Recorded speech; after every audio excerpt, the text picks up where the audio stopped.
வணக்கம், இது உங்கள் ஏஞ்சல் டிசைன்ஸ். இன்றைக்கி 8வது நாள் கிளாஸ். பட்டு பாவாடை எப்படி தைக்கிறதுன்னு தான் பார்க்க போகிறோம். வாங்க பார்க்கலாம். ஃபஸ்ட்டில் நம்மளுக்கு தேவையான அளவு துணி எடுத்துக்கலாம். ஒரு 5 வயசுக்கு உள்ளாடி உள்ள குழந்தைங்கன்னா ஒரு 1.5 மீட்டர் போதும். 5 வயசுக்கு மேலே உள்ள குழந்தைங்களுக்கு 2 மீட்டர் எடுத்துக்கோங்க. ரொம்ப பெரிய பிள்ளைங்க அப்படின்னா நீங்கள் 2.5 மீட்டர் கூட எடுத்துக்கலாம். சின்ன குழந்தைங்களுக்கு கூட நம்ம அதிகமாக எடுத்துக்கலாம். ஃப்ளீட் அதிகமாக வரும், அவ்வளோதான். இவ்வளோ தான் எடுக்கணும்னு கிடையாது. இதோ 2 மீட்டரும் நீங்கள் எடுத்துக்கலாம், 2.5 மீட்டர் எடுத்துக்கலாம். இன்னும் நிறைய ஃப்ளீட் வேணும் அப்படின்னா நீங்கள் 3 மீட்டர் கூட எடுத்துக்கலாம். இப்போ நான் ஒரு 7-8 வயசு குழந்தைக்கு தைக்கிறதே நான் ஒரு 2 மீட்டர் எடுத்துருக்கிறேன். இப்போது நம்ம இடுப்பு சுற்றளவு அளந்துக்கலாம். உங்கள்கிட்ட ஏற்கனவே தைச்ச பாவாடை இருந்ததுன்னா அதுலேருந்து கூட எடுத்துக்கலாம். இல்லை யாருக்கு தைக்கணுமோ அவங்க இடுப்பை சுற்றி ஒரு அளவு எடுத்து அந்த அளவை மார்க் பண்ணிக்கோங்க. அதுக்கப்புறம் உயரமும் இடுப்பு சுற்றளவும், இந்த 2 அளவு மட்டும்தான் நம்மளுக்கு தேவை. உயரம் எவ்வளோ வேணுமோ அதை எடுத்துக்கோங்க. அளவு பாவாடையில் இருக்கிறத விட நீளம் அதிகமாக வேணும் அப்படின்னா நீங்கள் இன்னும் 1 இன்ச்சோ 2 இன்ச்சோ கூடுதலாக கூட்டிக்கலாம். அளவு பாவாடை இல்லை, இடுப்பு சுற்றளவு தான் எடுத்துருக்கிறேன் அப்படின்னீங்கன்னா கூடால ஒரு 6 இன்ச்சு கூட்டிக்கணும். அப்போ தான் அது எக்ஸ்ட்ரா நம்ம துணி விடுறதுக்காக. இப்போ 24 இன்ச்சு இருக்குது அப்படின்னா ஒரு 6 இன்ச்சு நம்ம கூட்டி 30 இன்ச்சாக எடுத்துக்கணும். நம்ம எடுத்துருக்கிற 2 மீட்டர் துணியில் மொத்தமாக ஃப்ளீட் வச்சு முடிக்கும்போது 30 இன்ச்சு வரணும். அதுக்காக தான் இந்த அளவு எடுக்கிறோம். அப்புறம் உயரம், அது நம்மளோட தேவைக்கு நீங்கள் எடுத்துக்கலாம். நாம் 2 மீட்டர் துணி எடுத்துருக்குறோம். ஆனால் நம்மளோட பாவாடைக்கு சுற்றளவு ஒரு பக்கத்துக்கு 12.5 தான் வருது. அப்போ அந்த அளவுக்கு நம்ம ஃப்ளீட்ஸ் கொடுத்து 12.5க்கு கொண்டு வரணும். பட்டு பாவாடை செட்டை நம்ம அடிக்கடி யூஸ் பண்ணுறதில்ல, அதனால கரெக்டான அளவுக்கு தைக்காமல் கொஞ்சம் எக்ஸஸாக நம்ம எடுத்துக்கிறது நல்லது. அந்த அதிகமாக எடுக்கிறத இதில் ஒரு டக் பிடிச்சி வச்சுக்கலாம். அப்போனா குழந்தைங்க வளர்ந்துட்டா கூட நம்ம அதை பிரித்து விட்டு யூஸ் பண்ணிக்கலாம். இப்போ நம்ம மெட்டீரியல் ஆகிட்டு எடுத்தோன்னா அது ரொம்ப ஹைட்டாக தான் இருக்கும். சின்ன குழந்தைங்களாக இருந்தாக்கி 2 குழந்தைங்களுக்கு நீங்கள் ஒரே செட்லேயே தைச்சிக்கலாம். இப்போது இதில் ஒரு 7-8 வயசு குழந்தைக்கு ஒரு செட்டும், ஒரு 5 வயசுக்கு உள்ளாடி உள்ள ஒரு குழந்தைக்கும் ஒரு செட்டு மாதிரி தைச்சிக்கலாம். இப்போ இந்த 2ஆக மடித்து போட்டு பாருங்கள். பார்த்தோன்னா 2 அளவாக கூட எடுத்துக்கலாம். ஒரு குழந்தைக்கு ஒரு 18 இன்ச்சுக்கு வரும், இன்னொரு குழந்தைங்களுக்கு பெருசாக வரும். அப்படின்னா நம்ம ரொம்ப டக்கு பிடிக்க அளவுக்கு துணி இருக்காது. ஒரே நேரமாக 2 குழந்தைங்களுக்கு போட அளவுக்கு கூட நம்ம இதை தைச்சி எடுத்துக்கலாம். எனக்கு தேவையான அளவு உயரத்தை எடுத்துட்டேன். இப்போ இதில் நம்ம டக் பிடிச்சிடலாம். டக் பிடிக்கும்போது இடையில கூட நீங்கள் பிடிச்சிக்கலாம். அப்படி இல்லாமல் இந்த பார்டர் பக்கமாக பிடிச்சிங்கன்னா நம்ம அதில் டக் பிடிச்சிருக்கிறது வெளியே தெரியாது. அந்த மாதிரி பிடிச்சிக்கலாம். இப்போ நான் ஒரு 3 இன்ச்சுக்கு பிடிச்சிருக்கேன். அந்த பார்டரை விட்டு கீழே நம்ம டக் பிடிச்சிருக்கிறது வெளியே தெரியக்கூடாது, அதையும் கவனமாக பார்த்துக்கணும். இதே நம்ம கொஞ்சம் அதிகமாக பிடிச்சிட்டோன்னா நம்ம பார்டருக்கும் கீழே தொங்க ஆரம்பிச்சிடும். அப்படியும் தொங்காமல் கரெக்டாக அந்த பார்டருக்குள்ளே நிற்கும்படியாக பிடிச்சிக்கணும். எவ்வளோக்கு டக் பிடிக்கணுமோ அந்த அளவு பிடிச்சிக்கலாம். 2.5 இன்ச்சு 3 இன்ச்சு அந்த பார்டருக்கு வெளியில் வராமல் அதை கனெக்ட் பண்ணி அப்படியே ஒரு எண்ட்லேருந்து இன்னொரு எண்டு வரைக்கும் ஸ்ட்ரைட்டாக ஒரு தையல் போட்டு முடிச்சிருங்க.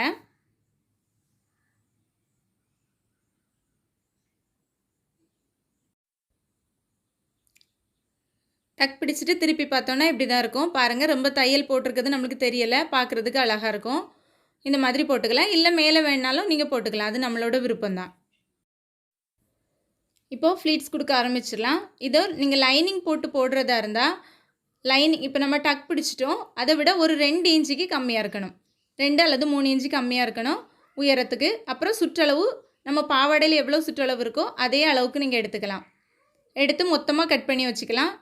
கட் பண்ணி நேராக ஒரு தையல் போட்டுட்டு சேர்த்தே ஃப்ளீட் வச்சுக்கலாம். அந்த மாதிரியும் ஒரு மெத்தடில் கொடுத்துக்கலாம். இல்லை இன்னொரு மெத்தடில் கூட நம்ம ஃப்ளீட் வச்சுட்டு அதுக்கப்புறமாவும் கொடுத்துக்கலாம். அது 2வது பார்க்கலாம். இப்போ நாம் எடுத்துருக்கிற துணியை 2ஆக மடித்து சென்டரில் ஒரு கட் கொடுத்துக்கலாம். ஒரு சின்ன ஹர்கார் கட் கொடுத்து வச்சுக்கலாம். ஏன்னா அப்போ தான் நம்ம கரெக்டாக அந்த கட்டுக்கு ஒரு பக்கம் 12.5 இன்ச்சு வரணும், அந்த கட்டோட இன்னொரு சைடு 12.5 இன்ச்சு வரணும். அப்போ நம்மளுக்கு தைக்கிறதுக்கு ஈஸியாக இருக்கும். ஃப்ளீட்ஸ் கொடுக்கும்போது அளவு பார்க்குறதுக்கு ஈஸியாக இருக்கும். அதுக்காக தான் ஒரு பக்கம் 2 பக்கத்தையும் நம்ம பிரிச்சுக்கிறதுக்காக தான் சென்டரில் ஒரு மார்க் பண்ணியிருக்கிறோம். இப்போது ஃப்ளீட்ஸ் வச்சிடலாம். ஃபஸ்ட்டில் ஒரு 1 அல்லது ஒரு 1.5 இன்ச்சுக்கு நேராக ஒரு தையல் போட்டுட்டு அதுக்கப்புறமா தான் ஃப்ளீட்ஸ் கொடுக்கணும். ஒவ்வொரு ஃப்ளீட்ஸும் ஒரு 2 இன்ச்சு இருக்கும்படியாக வைங்க. அப்படின்னா பார்க்குறதுக்கு அழகாக ஒன்று போல் வரும். அந்த அளவு நம்மளுக்கு தெரியலைன்னா மிஷின்லேயே அந்த பிளாக் கலர் விட கொஞ்சம் அதிகமாக நம்ம எடுத்துக்கணும். அந்த மாதிரியே எடுத்து மடக்கிட்டே வரலாம். அப்போ ஈஸியாக இருக்கும். அதே மாதிரி ஃபுல்லாக அடிக்காமல் ஒரு ஃப்ளீட்ஸோட பாதியிலே நம்ம வந்து ஸ்டாப் பண்ணிவிட்டு அடுத்த ஃப்ளீட்ஸ் எடுத்து அந்த எண்டு மேலே வச்சிடணும். இடம் விட்டு வச்சுட்டே வந்தோம்னா பார்க்குறதுக்கு நல்லா இருக்காது. அதனால் ஒரு ஃப்ளீட் மேலே இன்னொரு ஃப்ளீட் இருக்கணும். அந்த மாதிரி கொடுத்துக்கோங்க. தள்ளி தள்ளி வச்சுட்டு வந்தோம்னா நல்லா இருக்காது. அதனால் ஒரு ஃப்ளீட்ஸ் முடிகிறதுக்கும் முன்னாடியே அடுத்த ஃப்ளீட்ஸ் எடுத்து அந்த ஃப்ளீட்டோட மேலே அடுத்த ஃப்ளீட்டை வைக்கணும். இந்த மாதிரியே கண்டினியூஸாக வச்சுட்டே வாங்க. இந்த பக்கம் தான் வைக்கணும் கிடையாது. உங்களுக்கு கைக்கு எந்த பக்கம் வாட்டமாக இருக்கோ அந்த பக்கம் வச்சுக்கலாம். இப்படி கூட மடக்கிக்கலாம். இல்லை ஆப்போசிட்டாக எந்த பக்கம் வேணுமோ அந்த பக்கம் மடக்கி எடுத்துக்கலாம். இந்த மாதிரியே ஃபுல்லாக இப்போ நம்ம பாதியில் மார்க் பண்ணியிருந்தோம். அந்த பாதி வரும்போது நம்மளுக்கு அளவு 12.5 இன்ச் இருக்கணும். 12.5 13க்குள்ளே இருக்கணும். அதே மாதிரி உங்களுக்கு எவ்வளோ இடுப்பு சுற்றளவு இருக்குதோ அதில் பாதி இருக்கணும். அதையும் நீங்கள் வந்து கணக்கு பண்ணிக்கோங்க. நம்ம தைக்க கூட அளந்து பார்த்துக்கலாம். எவ்வளோ வந்திருக்குது பாதி வர்றதுக்குள்ளாடி. இப்போ எனக்கு வந்து 8 இன்ச்சஸ் வந்திருக்குது. இப்போ எனக்கு அந்த கட் வர்றது வரைக்கும் ஒரு 12.5 இன்ச் வரணும். அதுக்காக தான் நம்ம அந்த பாதியில் கட் பண்ணியிருந்தோம். இந்த ஹர்கார் கட் போட்டிருந்த இடத்துல வரும்போது எனக்கு வந்து 12.5 இன்ச் வரணும். அதையும் நீங்கள் வந்து நோட் பண்ணிகிட்டே வாங்க. ஒரு வேளையில் கொஞ்சம் கூடுதலாக இருக்குது அப்படின்னா நம்ம அடுத்து தைக்கும்போது ஃப்ளீட்ஸ் கொஞ்சம் சுருக்கிக்கலாம். கொஞ்சம் நெருக்கமாக வச்சுக்கணும். அதை அட்ஜஸ்ட் பண்ணுறதுக்காக தான் இந்த மாதிரி நம்ம வந்து மார்க் பண்ணியிருக்கிறோம்.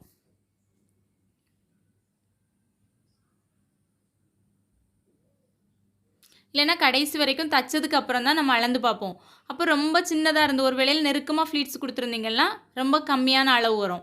அப்போ திரும்ப நீங்கள் பிரிக்க வேண்டியது வரும். அந்த மாதிரி பிரிக்க வேண்டியது இல்லாமல் இருக்கிறதுக்காக தான் நம்ம இப்போ அப்போ செக் பண்ணி பார்த்தோன்னா அதுக்கு தக்க நம்ம கொஞ்சம் ஃப்ளீட்ஸை அட்ஜஸ்ட் பண்ணிக்கலாம். இப்போ எனக்கு கரெக்டாக சென்டரில் வரவும் 12.5 வருது.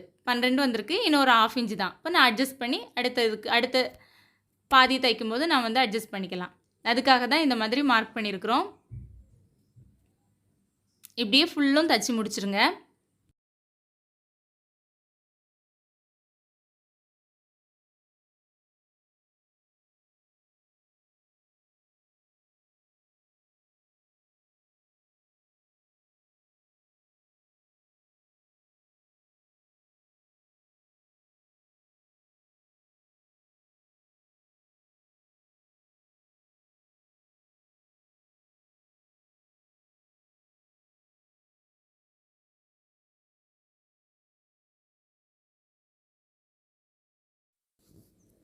கடைசியாக முடிக்கும் போதும் அதே மாதிரி எட்ஜில் ஒரு 1.5 இன்ச்சு விட்டுட்டு நீங்கள் வந்து முடிச்சிடலாம். கடைசி வரைக்கும் ஃப்ளீட் வைக்க வேண்டாம்.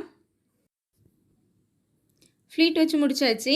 இப்போ நம்மளோட இடுப்பு சுற்றளவுக்கு கரெக்டாக இருக்குதானே செக் பண்ணிடலாம். என்னோடய அளவு பாவாடையில் 12.5 இருந்துச்சு. நான் 13 கூட எடுக்கலான்னு இருந்தேன்.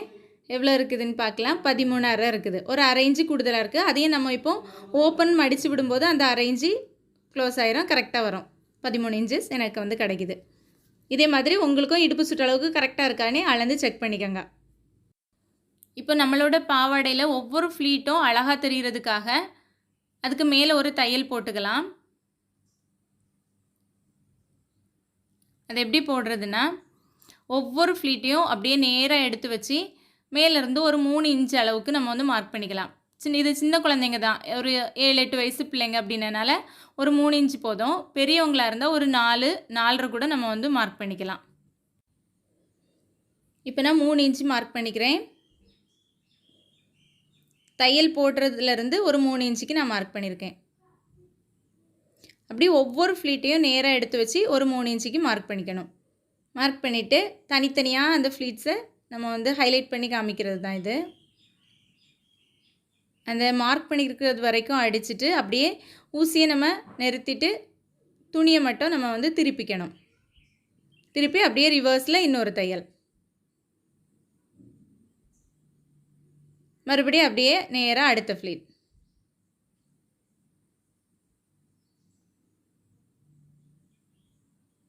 அதே மாதிரி அதுலேயும் ஊசியை ஸ்டாப் பண்ணிவிட்டு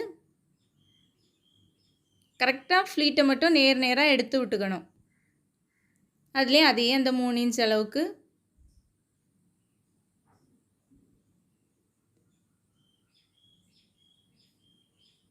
தையல் போட்டு எடுத்துக்கலாம். மறுபடியும் அப்படியே ரிவர்ஸ். இப்படியே ஒவ்வொரு ஃப்ளீட்டுக்கும் நீங்கள் வந்து கொடுத்துக்கலாம். இதிலே இன்னொரு மெத்தடில் தைக்கலாம். அது எப்படின்னா இதே மாதிரி தான் 3 இன்ச்சோ 4 இன்ச்சோ நீங்கள் இதே மாதிரி மார்க் பண்ணிவிட்டு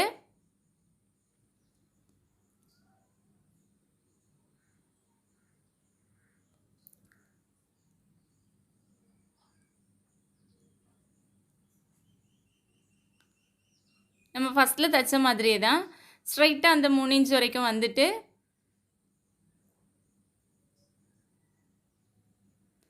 ரிவர்ஸில் அப்படியே போகாமல் கிராஸாக அடுத்த ஃப்ளீட்டுக்கு வந்துடலாம். இப்போ அதை விட இது கொஞ்சம் வேலை சுலபமாக முடிஞ்சிடும்.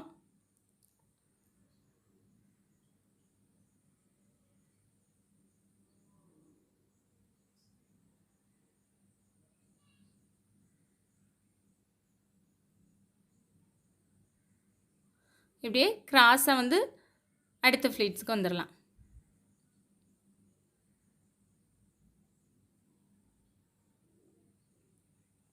இப்படி கூட நம்ம எல்லா ஃப்ளீட்டையும் தச்சு எடுத்துக்கலாம்.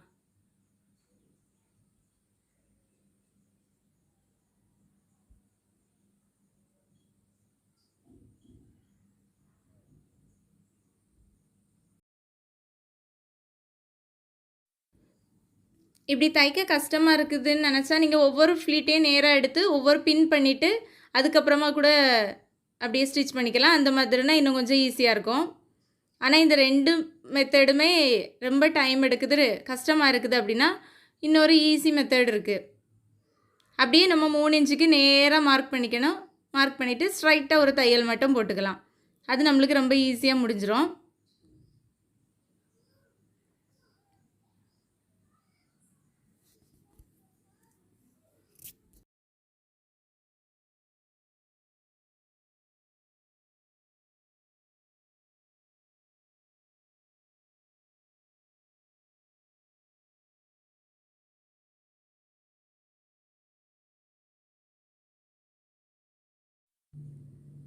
அப்படியே அந்த 3 இன்ச்சுக்கு நேராக மார்க் பண்ணிவிட்டு ஸ்ட்ரைட்டாக ஒரு தையல் போட்டுக்கலாம். இது ரொம்ப ஈஸியாக முடிஞ்சிடும்.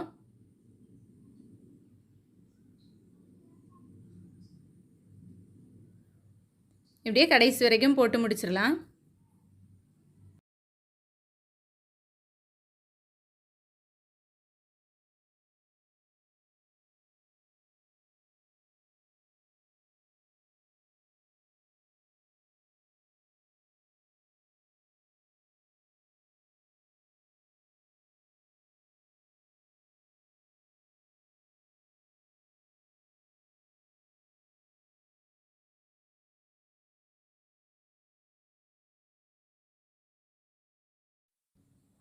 அப்படியே ஃபுல்லாக தச்சு முடித்ததுக்கப்புறமா அது பக்கத்துலேயே இன்னொரு தையல் போட்டுக்கலாம். ஒரு 1/4 இன்ச்சு கேப்பில் அந்த பக்கமாக அடித்தோன்னா நம்மளுக்கு வந்து தைக்கிறதுக்கு கஷ்டமாக இருந்த மாதிரி இருக்கும். ஒவ்வொரு ஃப்ளீட்டையும் பிடிச்சிட்டே இருக்கணும். தையலுக்கும் உள்பக்கமாக போட்டிங்கன்னா ஸ்ட்ரைட்டாக ஈஸியாக போட்டுடலாம். கரெக்டாக அந்த கைடு ஒரு ஃபுட் அளவுக்கு அப்படியே வச்சு நேராக லாஸ்ட் வரைக்கும் ஒரு தையல் போட்டு முடிச்சுருங்க. பார்க்குறதுக்கு அழகாக இருக்கும். இப்போ ஃப்ளீட் கொடுத்து முடிச்சதுக்கப்புறமா லைனிங் அட்டாச் பண்ணால் நல்லாயிருக்கும் அப்படின்னு நீங்கள் நினச்சிங்கன்னா அப்போவும் நம்ம வந்து லைனிங் கொடுத்துக்கலாம். ஆனால் துணி மட்டும் எப்படி போடணும்னா அம்பர்லா ஃப்ராகோட பாவாடை கட் பண்ணலாம் அதே மாதிரி போட்டுக்கணும். 2ஆக போட்டு நம்ம வந்து கிராஃப்ட் ஒர்க்குக்கு மடிக்கிற மாதிரி மடிச்சிக்கலாம். இப்போது நான் வந்து லைனிங் 4ஆக போட்டிருக்கிறேன். அதே மாதிரி பாவாடையும் நீங்கள் 4ஆக ஃபோல்டு பண்ணி அதோட இடுப்பு சுற்றளவு மட்டும் மார்க் பண்ணிக்கலாம். அப்படியே கட் பண்ணிவிட்டு எவ்வளோ உயரம் வேணுமோ அந்த உயரத்தையும் மார்க் பண்ணி கட் பண்ணி எடுத்துகிட்டு பாவாடையோடு சேர்த்து அட்டாச் பண்ணிக்கலாம். கரெக்டாக கோன் சேஃபில் வரையணுன்னு எல்லாம் ஒன்றும் இல்லை. நம்ம வந்து லைனிங் தான், அதனால ஒன்றும் இல்லை. இதோட ஹைட்டு நம்ம பாவாடையோட லைனிங் வந்து ஒரு 2 அல்லது 3 இன்ச்சு கம்மியாக தான் இருக்கணும். அந்த மாதிரி கம்மியாகவே கட் பண்ணி எடுத்துக்கோங்க. கட் பண்ணி முடித்ததுக்கப்புறமா நம்ம கட் பண்ண அந்த பாவாடையை அப்படியே நம்மளோட பட்டு பாவாடைக்கு பின்னாடி வச்சு ஒரு ஸ்ட்ரைட்டாக ஒரு தையல் கொடுத்து அட்டாச் பண்ணி வச்சுருங்க. அவ்வளோதான். இப்போ நம்ம பாவாடையோட இடுப்பு பட்டி அட்டாச் பண்ணிடலாம். அதுக்கு எக்ஸஸாக இருக்க துணியில் கொஞ்சம் எடுத்துக்கோங்க. நான் இப்போ பாவாடை தைச்சதை 2ஆக மடித்து வச்சுருக்கிறேன். அதே மாதிரி அந்த எக்ஸஸாக இருக்க துணியை கூட 2ஆக மடிச்சிருக்கேன். அதோட சுற்றளவு பாவாடை சுற்றளவை விட ஒரு 1 அல்லது ஒரு 2 இன்ச்சுக்கு கூட நீங்கள் எடுத்துக்கலாம். நல்லா பெருசாக கூட ஃபோல்டு பண்ணிக்கலாம். அப்படின்னா ஒரு 2 இன்ச்சு எக்ஸஸாக எடுத்துக்கலாம். அதோட உயரம் ஒரு 4 இன்ச்சுக்கு மார்க் பண்ணிக்கோங்க. இப்போ பாவாடையோட முழு சுற்றளவு எனக்கு 13 வந்திருந்து. நான் 2 இன்ச்சு 1.5 இன்ச்சு அதிகமாக எடுத்திருக்கேன். 14.5 எடுத்திருக்கிறேன். அப்படியே இதோட உயரம் 4 இன்ச்சு எடுத்திருக்கேன். இப்போ இதை நம்ம கட் பண்ணிடலாம். இடுப்பு பட்டியோட 2 பக்கமும் நம்ம 1.5 இன்ச்சு அதிகமாக விட்டுருந்தோம் மடித்து தைக்கிறதுக்காக.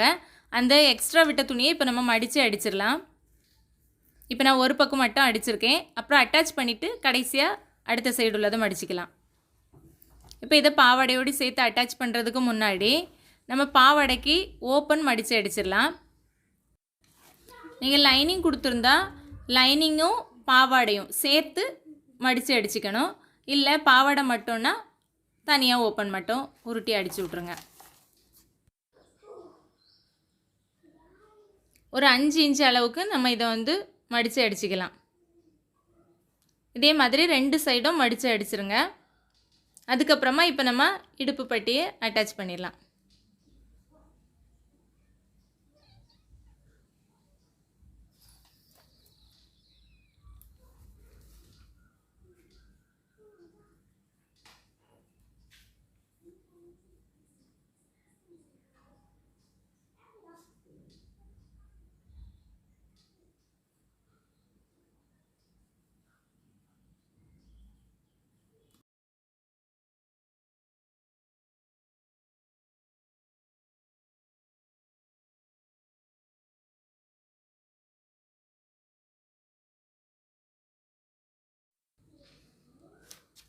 ஓப்பன் முடித்ததுக்கப்புறமா இடுப்பு பட்டியை நம்ம வந்து அட்டாச் பண்ணிடலாம்.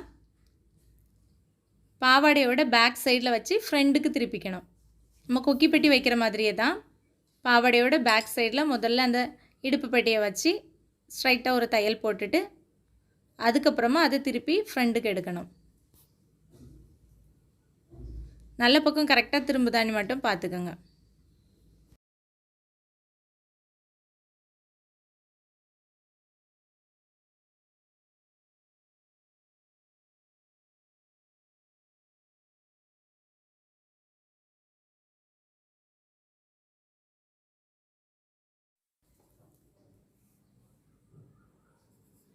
தச்சு முடிக்கும்போது கடைசியில் மீதி இருக்கிற துணியை அப்படியே ஃபோல்டு பண்ணி அதையும் சேர்த்து மடித்து அடிச்சிடலாம். ரொம்ப அதிகமாக இருந்துச்சுன்னா கொஞ்சம் கட் பண்ணிக்கோங்க. இல்லை கரெக்டாக 1 இன்ச்சு தான் இருக்குது அப்படின்னா நீங்கள் அப்படியே கூட மடித்து அடிச்சிடலாம்.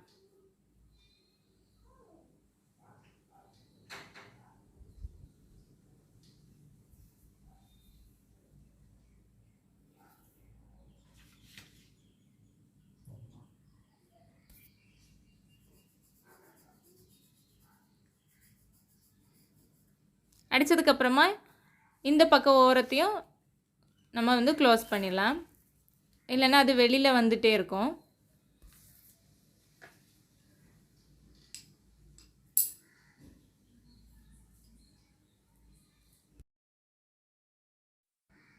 இப்போ பின்பக்கம் இருக்கிற துணியை சின்னதாக மடித்து அப்படியே ஃப்ரண்ட்டுக்கு எடுத்துகிட்டு வந்து நம்ம ஃபஸ்ட்டில் போட்டிருந்த அந்த தையலை அப்படியே மறைக்கும்படியே அது மேலே வச்சு தையல் போட்டுறணும். நம்ம ஏற்கனவே போட்டிருக்கிற தையல் வெளியே தெரியக்கூடாது. இப்படி நம்ம தைக்கும்போது கொஞ்சம் இழுத்து தைச்சோன்னா நம்மளுக்கு அப்படியே சுருக்கம் வந்து சுருக்கிட்டு இருக்கோம். அதனால் நீங்கள் வந்து பின் பண்ணி கூட வச்சுக்கலாம். 2-3 பின் எடுத்து அங்கங்கேயா பின் பண்ணி வச்சுட்டு அதுக்கப்புறம் தையல் போட்டிங்கன்னா உங்களுக்கு கொஞ்சம் ஈஸியாக இருக்கும் தைக்கிறதுக்கு. அந்த சுருக்கம் வராது. அப்படின்னா ஈஸியாக கூட நம்ம தைச்சிடலாம். ஒவ்வொரு தையெல்லாம் முடிக்க நீங்கள் அந்த பின்னை ரிமூவ் பண்ணிகிட்டே வந்துடலாம்.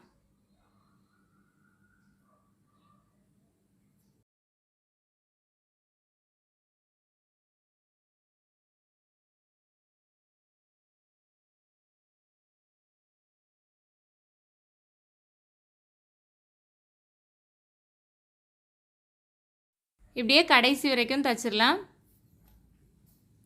நான் தைச்சி முடிச்சுட்டு உங்களுக்கு காட்டுறேன். ஓகே, நான் தைச்சி முடிச்சிட்டேன். அவ்வளோதான். இனிமேல் அப்படியே சைடு மட்டும் ஜாயின் பண்ணால் போதும், நம்ம பாவாடை ரெடி ஆயிரும். நம்ம ஓப்பனுக்கு ஒரு 5 இன்ச்சு விட்டுருந்தோம். அப்படியே ஜாயின் பண்ணிவிட்டு அந்த ஓப்பன் பக்கத்தில் வந்து விட்டுருங்க.